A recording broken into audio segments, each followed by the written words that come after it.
O değil, o değil.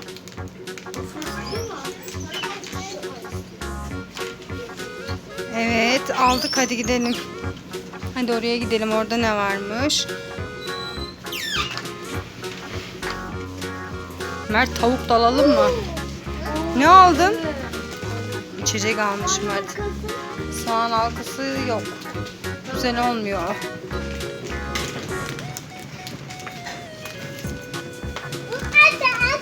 Ne, dondurma mı? Dondurma alalım mı Mert? Ha?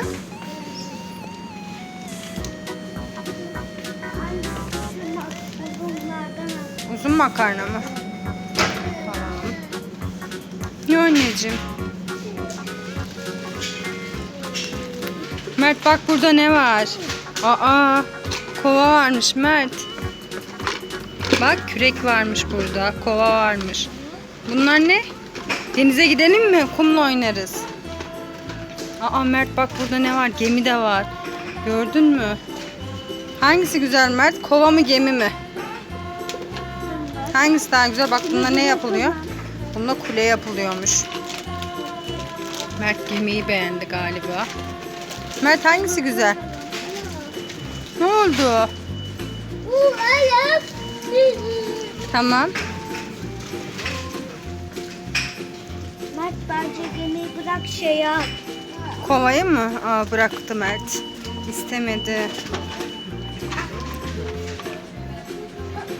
Oo Mert, kovan çok güzelmiş.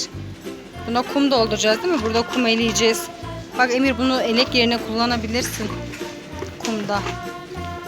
Başka neler varmış bakalım markette.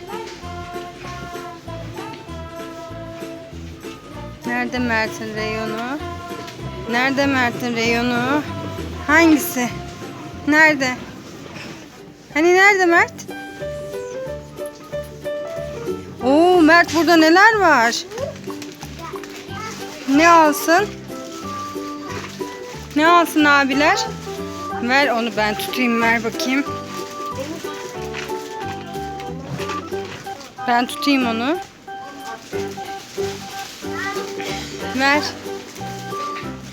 Ver hadi, ver. Mert. Onu da ver. Onu da alalım. Oo, cips mi aldın? Hangisi? Mor olan mı? Mert hepsini istiyorsun anneciğim sen de. Bir tane al. Hepsi olmaz. Gel bakalım diğer tarafa ne varmış. Gel bakalım diğer tarafta ne varmış. Aa Mert bak, araba varmış. Bak bak bak, Emir araba getiriyor. Emir araba getiriyor Mert. Bakalım Emir, getir bakalım. Aa Emir araba getirdi. Aa Emir, Mert çok güzelmiş değil mi araba? Hangi renk? Gri spor arabaymış.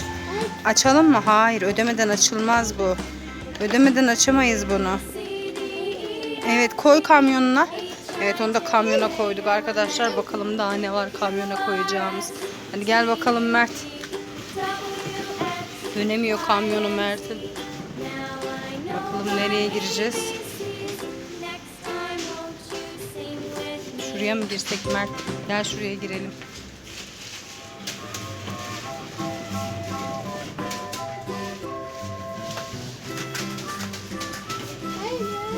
Hangisi?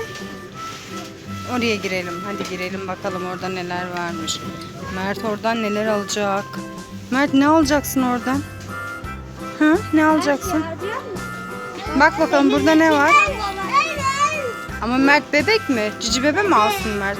Hayır, Mert büyük. Değil mi Mert? Okula gidecek Mert. Aa, biz krem. Oo, güzel mi Mert? Elim soğudu ya. Elim üşüdü. Al. Onu da sen taşı. Kamyonuna koy. Bitti Mert. Bitti mi? Bitti. Hadi bitti, yeter bu kadar, gidelim. Hadi gidelim Mert.